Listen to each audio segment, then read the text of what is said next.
Om Swastiastu. Halo pemirsa dimanapun Anda berada, senang sekali saya Agung Wirasuta dapat menjumpai Anda untuk kesempatan hari ini dalam acara Sapo Tahuan, satu podcast tahu anti korupsi.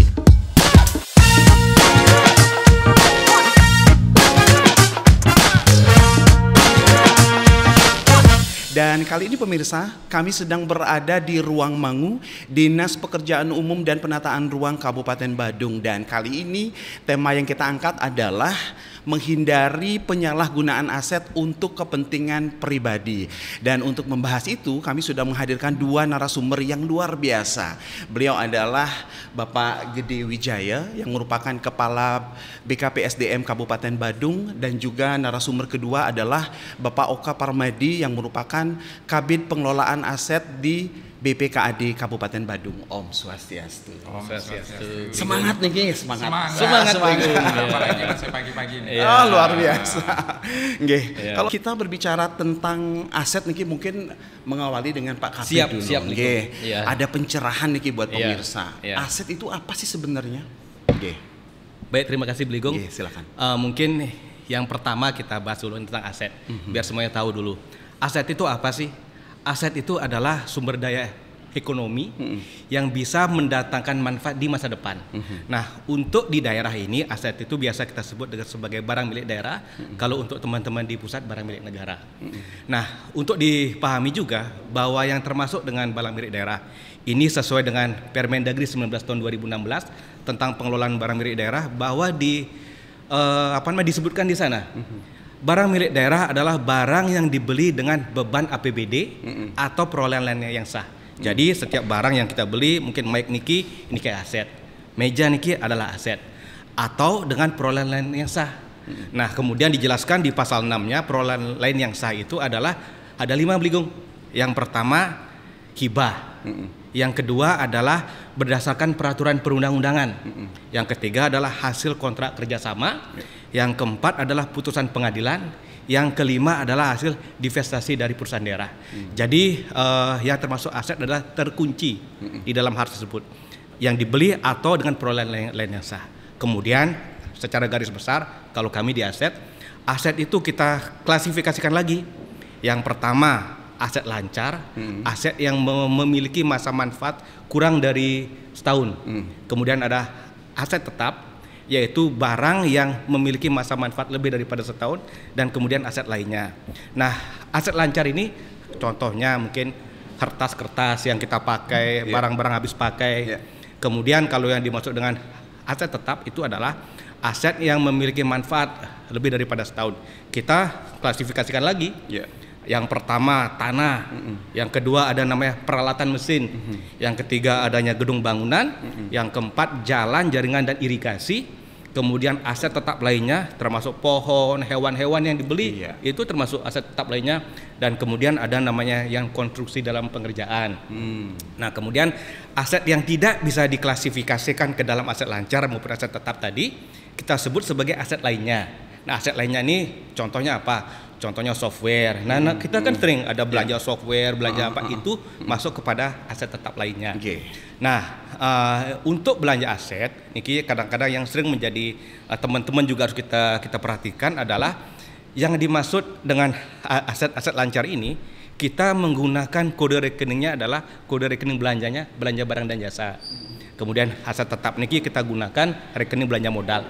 Inilah kadang-kadang sering yang kita pahami, kadang-kadang kita belanja barang dan jasa menggunakan rekening belanja modal menggunakan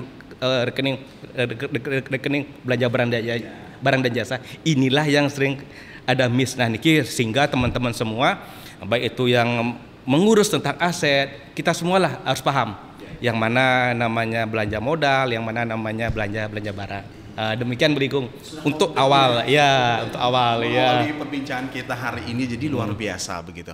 Nah, mungkin balik dengan Bapak Kepala BKP SDM Kabupaten Badung nih, terkait dengan pengelolaan aset barang milik daerah yang ada di BKP SDM seperti apa nih? Silakan. Baik, terima kasih Om Swastiastu.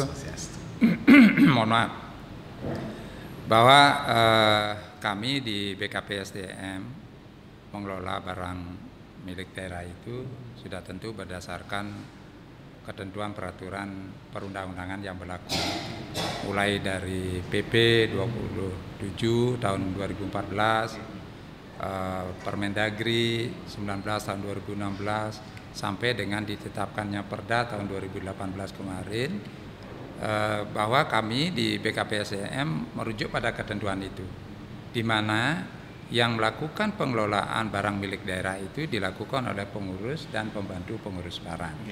Apa kegiatannya? Ya sudah tentu mulai dari pencatatan, mulai dari penyusunan kebutuhan, anggaran dan lain sebagainya. Sehingga kita berharap dari pelaksanaan pengelolaan barang milik daerah yang kita lakukan di BKPSDM, sesuai dengan ketentuan yang berlaku, kita bisa berharap bahwa pelaksanaannya dapat dilaksanakan dengan baik. Sudah tentu kita memahami barang milik daerah ini menjadi sesuatu yang memang harus kita jaga bersama, dan agar supaya memberikan manfaat buat pelaksanaan tugas kita di OPD masing-masing, khususnya kami di BKPSDM. Terima kasih. Sudah sesuai dengan aturan yang ada gitu. Mungkin melengkapi dengan Pak Kabid terkait dengan aturan-aturan yang lain tentang penggunaan dari barang milik daerah itu sendiri. Baik, kalau kita berbicara tentang barang milik daerah, tentang aset ini sebenarnya cukup luas Beligung. Karena apa? Aset ini adalah digunakan sebagai salah satu kontrol dalam belanja. Mungkin kalau kita pas kegiatan sehari-hari, kita ada belanja, kita ke mall, kita belanja mengeluarkan uang, nanti tiba-tiba kita belanja kita cukup banyak, loh kok banyak belanjanya? Pasti yang kita cek apa? Barangnya. Setelah kita di rumah baru kita cek barangnya. Nah seperti itu juga, sehingga pada saat kita pengecekan atau sebagai kontrol terhadap anggaran adalah di asetnya.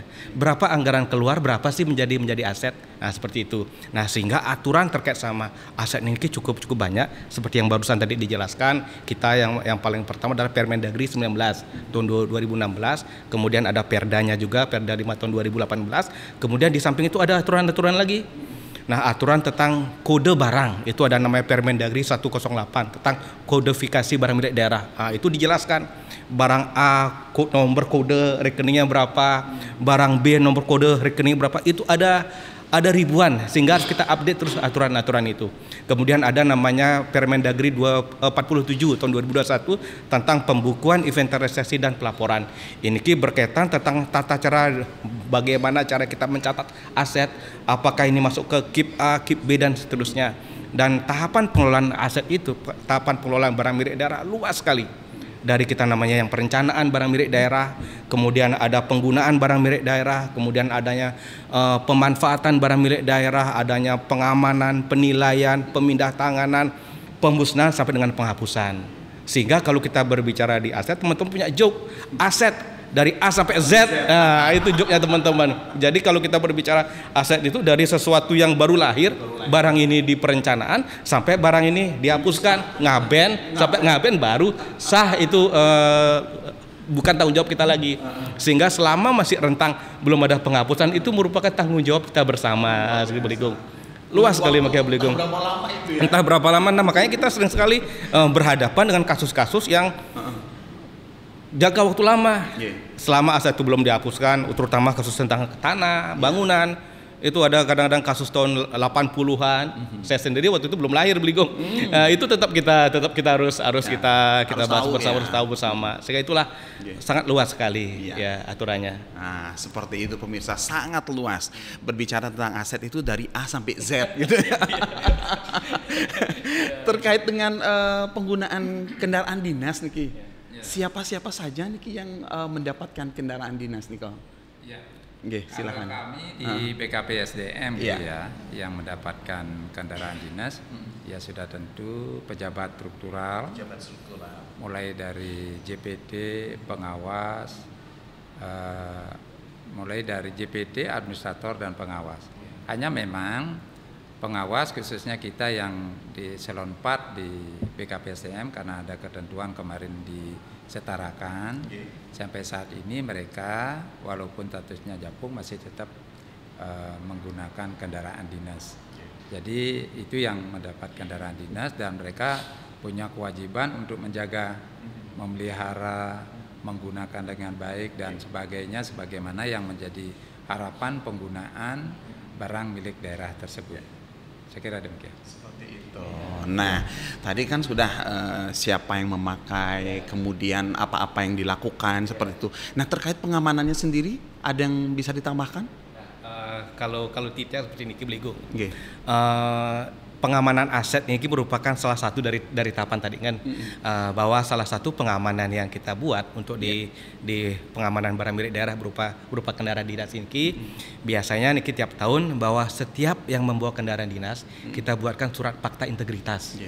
Nah, di bunyi fakta integritas itu adalah bahwa kendaraan itu digunakan untuk kepentingan dinas. Yang kedua juga nanti ada bahwa begitu masa tugasnya berakhir, bahwa fakta integritas niki adalah berlaku juga sebagai surat kuasa untuk menarik kendaraan dinas.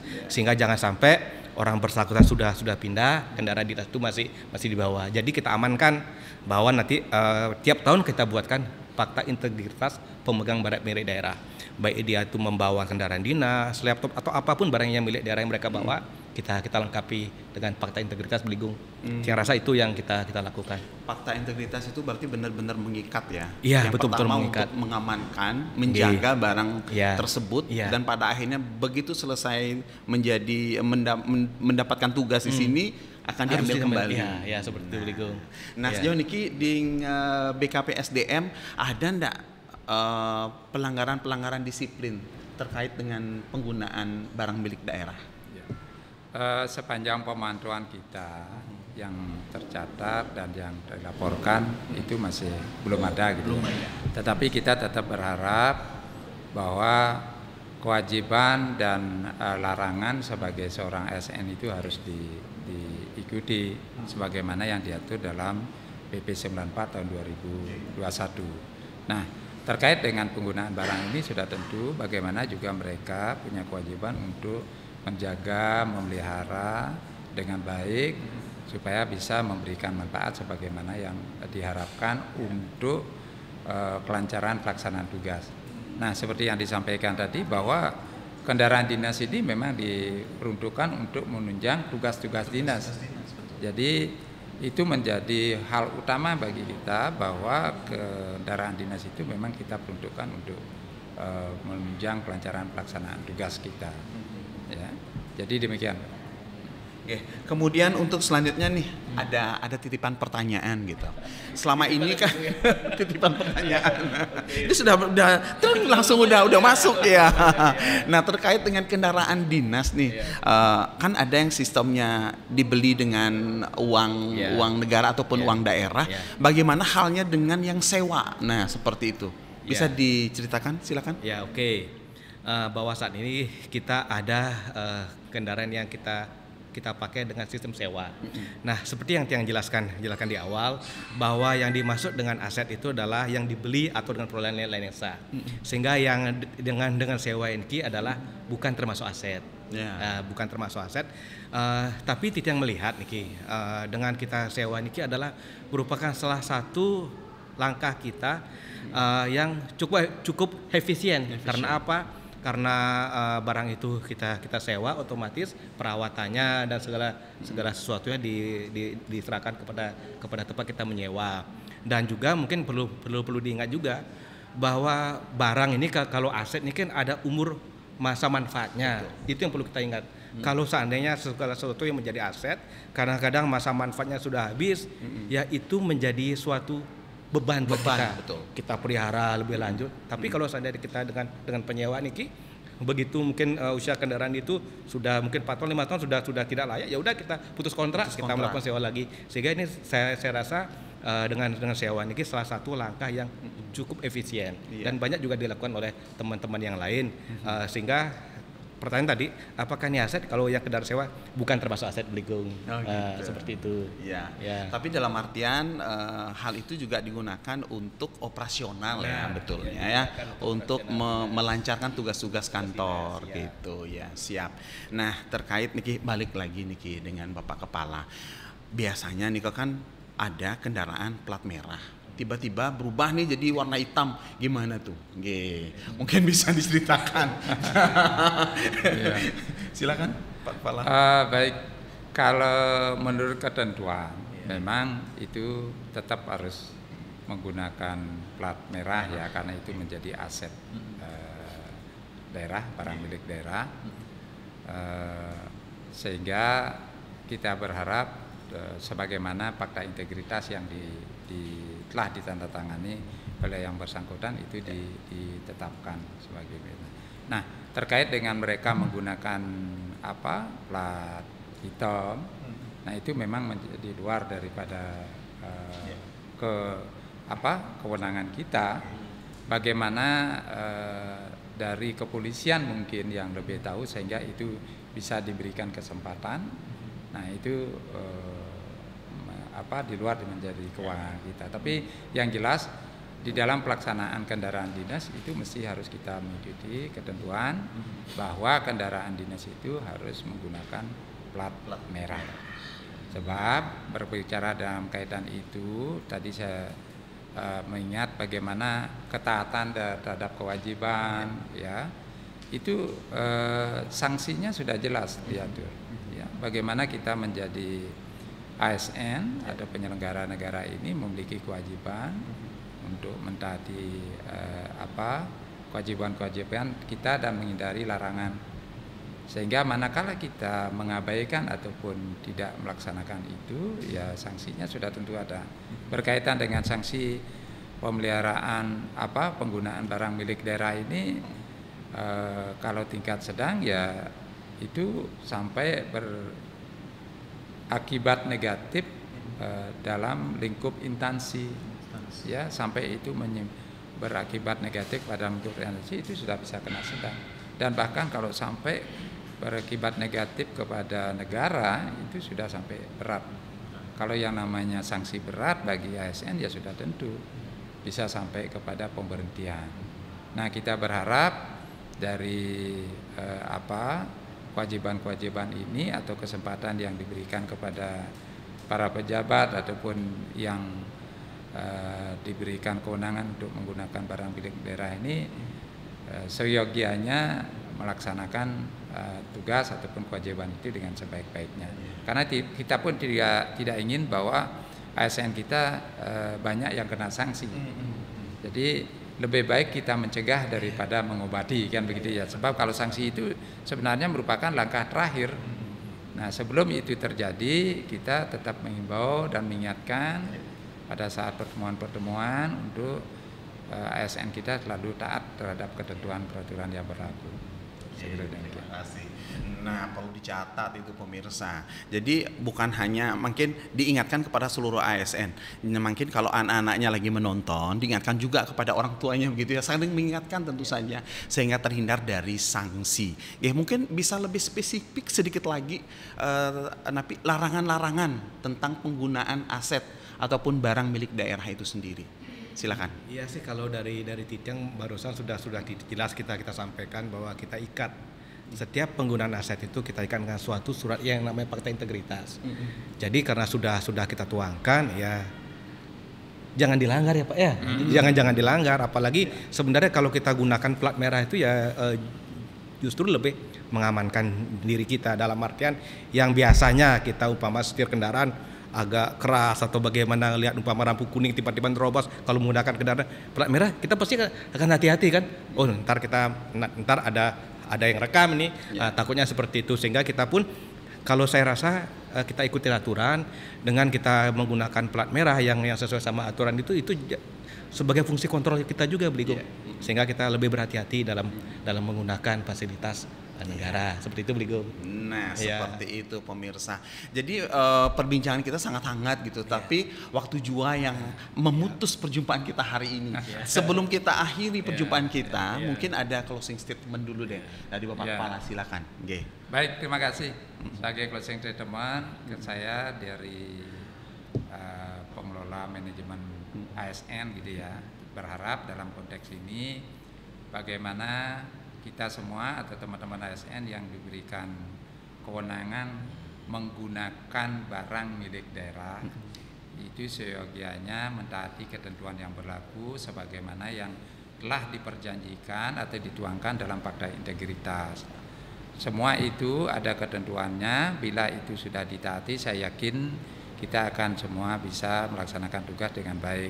Jangan tunggu sampai adanya sanksi, atau jangan coba-coba untuk sampai diterapkannya sanksi. Lebih baik kita mencegah, istilahnya memahami ketentuan yang berlaku dalam penggunaan barang milik daerah tersebut, mentaati dan jangan sampai melanggar. Saya kira demikian. Terima kasih. Silakan ditambahkan. Oh, sampun pas. Sampun pas. Luar biasa dua narasumber Iya. kita hari ini, dan tentunya nih Ditjen Agung Wirasuta sampai belepotan ngomongnya saking gimana gitu ya mengikuti perbincangan kita hari ini. Sekali lagi terima kasih atas kebersamaannya, dan di akhir perjumpaan ini sekali lagi buat Anda yang menggunakan barang milik daerah, digunakan sesuai dengan aturan ketentuan yang ada sehingga terhindar dari yang namanya sanksi.